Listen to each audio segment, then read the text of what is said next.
प्रभूचा गौरव असो आत्ता आणि सदा सर्वदा. आत्ता आणि सदा सर्वदा प्रभूचा गौरव असो.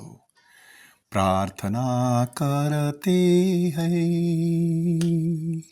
वंदना करते है, फूल चढ़ाते है, दीप जलाते हैं, अर्चना करते हैं, हर पल पूजन की, तेरे दर्शन की कामना करते हैं. प्रार्थना करते हैं, वंदना करते हैं. होय, माणसाच्या जीवनामध्ये प्रार्थनेला कोणतं स्थान असावे बरे? ह्याविषयी आजचा सण आणि आजचं पहिलं वाचन आपल्याला खास असं चिंतन करायला लावतात. आजचा सण म्हणजे संत स्कोलास्टिका हिची स्मृती. संत स्कोलास्टिका ही संत बेनेडिक्टची जुळी बहीण, एकाच वर्षी जन्मलेले, एकाच दिवशी जन्मलेले आणि दोघांनी देखील परमेश्वराचा मार्ग स्वीकारलेला. बेनेडिक्ट मठामध्ये गेला आणि स्कोलास्टिका कॉन्व्हेंटमध्ये गेली. आणि त्यांची एक पद्धत होती की दरवर्षी उपवास काळाच्या आधी एक दिवस परमेश्वराच्या कार्यावरती चिंतन करायचं की परमेश्वर आपल्या जीवनामध्ये कशा प्रकारे कार्यरत आहे त्याविषयी एकमेकांशी विचारांची देवाणघेवाण करायची, अनुभव कथन करायचं. अशाच एका वर्षी ते एकत्र जमलेले आणि आध्यात्मिक विषयावरती चर्चा रंगात आलेली. संध्याकाळची वेळ झाली आणि भाऊ बहिणीला सांगतो, आत्ता मला मठात परतलं पाहिजे, कारण आमच्या मठाचे दरवाजे रात्र होण्यापूर्वी बंद होतील आणि मला तशी बाहेर राहण्याची परवानगी नाही. आणि अशा पार्श्वभूमीवरती संत ग्रेगरी द ग्रेट ह्यांनी जे लिहून ठेवलेलं आहे त्यानुसार स्कोलास्टिकाने आपल्या भावाला सांगितलं की आजची रात्र माझ्याकडे राहा, माझा मरणप्राय जवळ आलेला आहे, माझा मरणाचा क्षण नजीक आलेला आहे. परंतु बेनेडिक्ट मात्र आपल्या नियमाला चिकटून होते.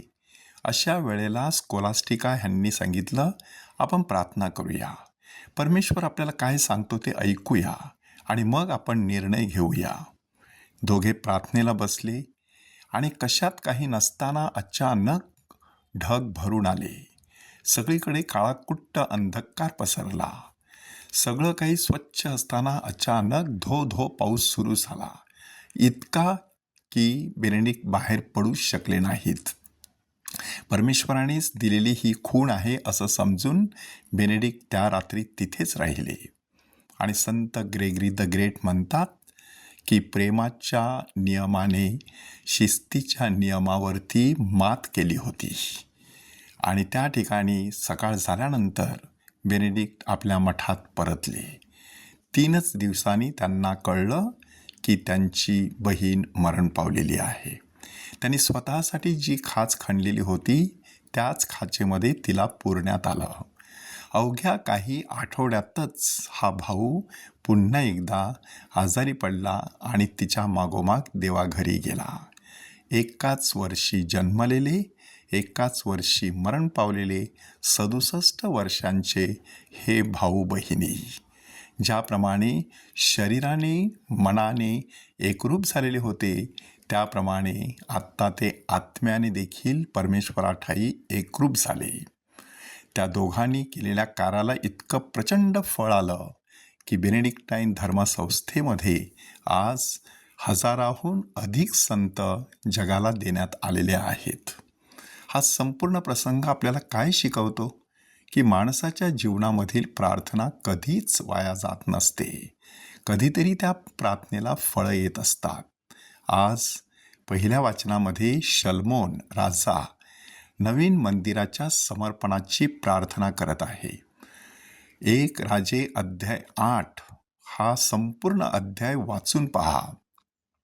त्या ठिकाणी शल्मोनसारखा राजा किती भक्तिमान होता आणि परमेश्वराच्या नजरेमध्ये किती चांगला होता हे स्पष्टपणे दिसून येतं की त्याच्या वडिलांप्रमाणे तो देखील परमेश्वराची मनापासून प्रार्थना करायचा.